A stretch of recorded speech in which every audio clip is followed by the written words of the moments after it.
यह सवाल अक्सर उठता है कि हमारे पौराणिक इतिहास को जानना क्यों जरूरी है। इसे जानना इसलिए जरूरी है ताकि अतीत में जो गलतियां हुई है हम उन्हें दोहराए नहीं, और जो कुछ अच्छा हुआ है उनसे सीखकर हम भी इस दुनिया को बेहतर बनाने में अपना योगदान दे सके। आज मैं आपको बताऊंगी सफलता के वो सूत्र जो हम सभी को महाभारत से सीखनी चाहिए। पहला, क्वालिटी चुने, क्वांटिटी नहीं। कृष्ण कौरवों और पांडवों दोनों में से किसी का भी विनाश नहीं चाहते थे। वे आखिर तक युद्ध को टालने का प्रयास करते रहे, लेकिन युद्ध अनिवार्य हो गया। कृष्ण ने दुर्योधन और अर्जुन दोनों को एक विकल्प दिया। एक तरफ मेरी नारायणी सेना है और दूसरी तरफ मैं अकेला, जिसे जो चाहिए चुन लीजिए।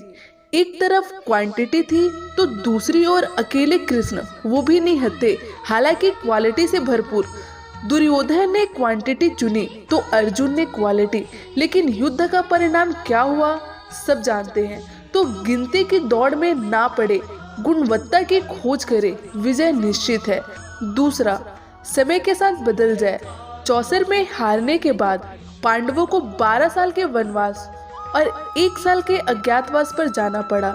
अज्ञातवास की परिस्थिति बहुत कठिन थी। उन्हें हर हाल में ही छुपना ही था, और छुपने वाले भी कौन?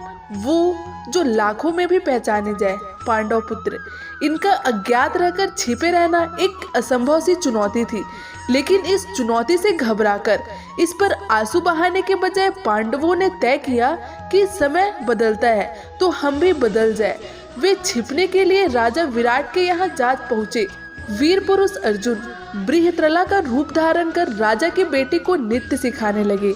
युधिष्ठिर जो खुद चौसर में हार गए थे, वे राजा विराट को चौसर सिखाने लगे।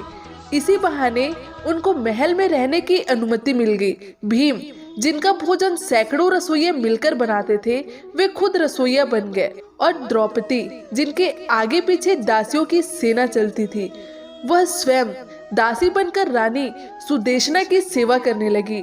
उन्होंने यह सोचा, जब आंधी गुजर जाएगी फिर जौहर दिखाएंगे। वक्त अच्छा है तो मखमल पर कदम रखते हैं, वरना अंगारों पर चलने का भी दम रखते हैं।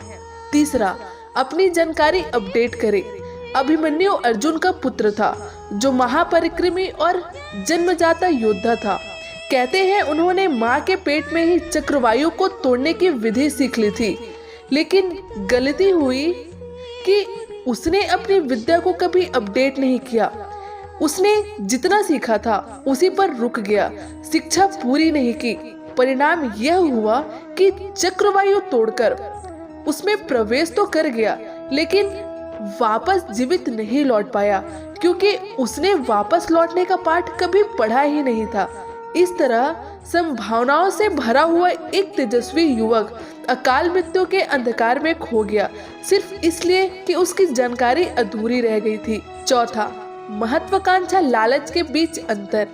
आप बहुत बड़े आदमी बनना चाहते हैं, बहुत पैसा कमाना चाहते हैं, शोहरत पाना चाहते हैं, तो यह महत्वाकांक्षा है। लेकिन यह सब अगर आप किसी का हक मारकर करना चाहते हैं तो यह लालच है। महत्वाकांक्षा जितनी अच्छी चीज है, लालच उतनी ही खराब। दुर्योधन चक्रवर्ती सम्राट बनना चाहता था। उसकी महत्वाकांक्षा थी कि सिर्फ हस्तिनापुर ही नहीं, 10 दिशाओं में उसका राज हो, लेकिन उसे लालच का अभिशाप डस गया। उसने अपने ही भाइयों का हक मारना चाहा। पांडवों को 5 गांव देने से भी मना कर दिया। फिर क्या हुआ? हस्तिनापुर का वह राजा जो जमीन पर पैर नहीं रखता था, कुरुक्षेत्र की धूल में लौटते हुए मारा गया।